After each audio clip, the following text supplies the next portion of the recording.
Teka muna mga kapatid, magnilay muna tayo.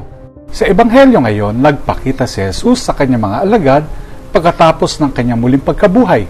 Bumalik sila sa pangingisda, hindi sigurado sa kanilang gagawin.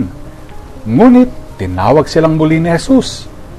Pinaalalahanan si Pedro na pakainin ang kanyang mga tupa at sundan siya. Alam niyo ba na may mga bituin na patuloy pa ring nagniningning kahit sila ay sumabog na?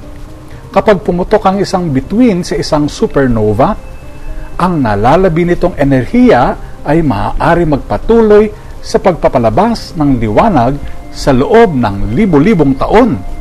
Isang halimbawa nito ay ang Crab Nebula, labi ng isang sumabog na bituin na nakita mula sa mundo noong 1054 AD.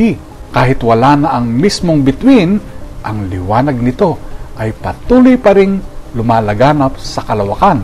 Pambihira, hindi ba? Gaya ng mga bituin, hindi nagtapos ang misyon ng mga alagad sa kamatayan ni Jesus. Bagamat nalilito at nawala ng direksyon, muling binuhay ni Jesus ang kanilang tawag sa paglilingkod. Ipinakita niya na hindi sila dapat bumalik sa dating buhay, kundi maging liwanag para sa mundo. Sa gawa ng mga apostol, pinag-uusig ang mga apostol dahil sa kanilang pangangaral. Ngunit, imbis na matakot, sila ay natuwa. Alam nilang tulad ng isang supernova, hindi kailanman mapapatay ang liwanag ni Kristo. Mas lalo pa nga itong nagniningning. May mga pagkakataon ba na naiisip nating natapos na ang ating pananampalataya?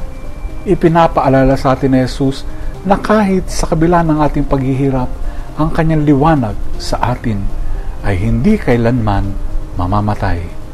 Amen.